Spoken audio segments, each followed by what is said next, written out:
Today we're going into probably the weirdest building on campus to talk to a student that does tree ring research. There's so much information that's stored within tree rings, and trees are almost everywhere across the globe. All you need is a lab like this one and creative scientists to come together to learn about the Earth system, not only in the past, but where it's going in the future.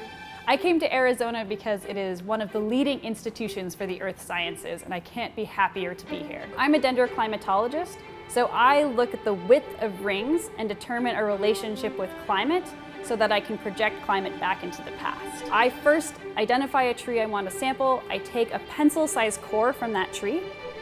That core is then mounted onto a piece of wood like this. We sand it down really finely so that we can see the fine anatomical structures.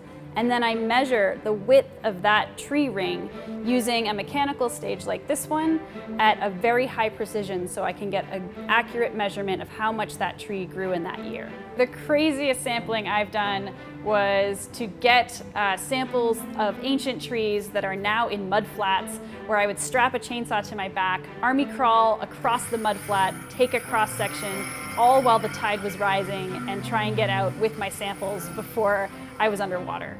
The University of Arizona brings together really determined people who are motivated to make a difference and inspires them to work together and work towards the change they want to see.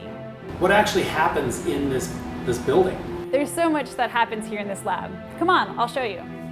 This is a dendrochronologist's dream. Instead of a library of books, we have a library of tree stories from all across the world. This is 100 plus years of research that has been collected, curated, and organized for anyone or any student to use. What kind of information can this tree ring library give you? A lot of these sequoias that were collected have been used to reconstruct the fire regime and the fire history for the area.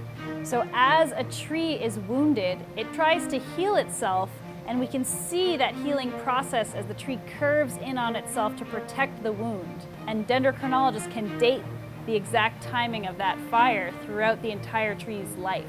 This is the place where tree ring scientists come to get trained, to collaborate, and to really push the boundaries of the science and to see what else we can do and what bigger, broader questions we can ask.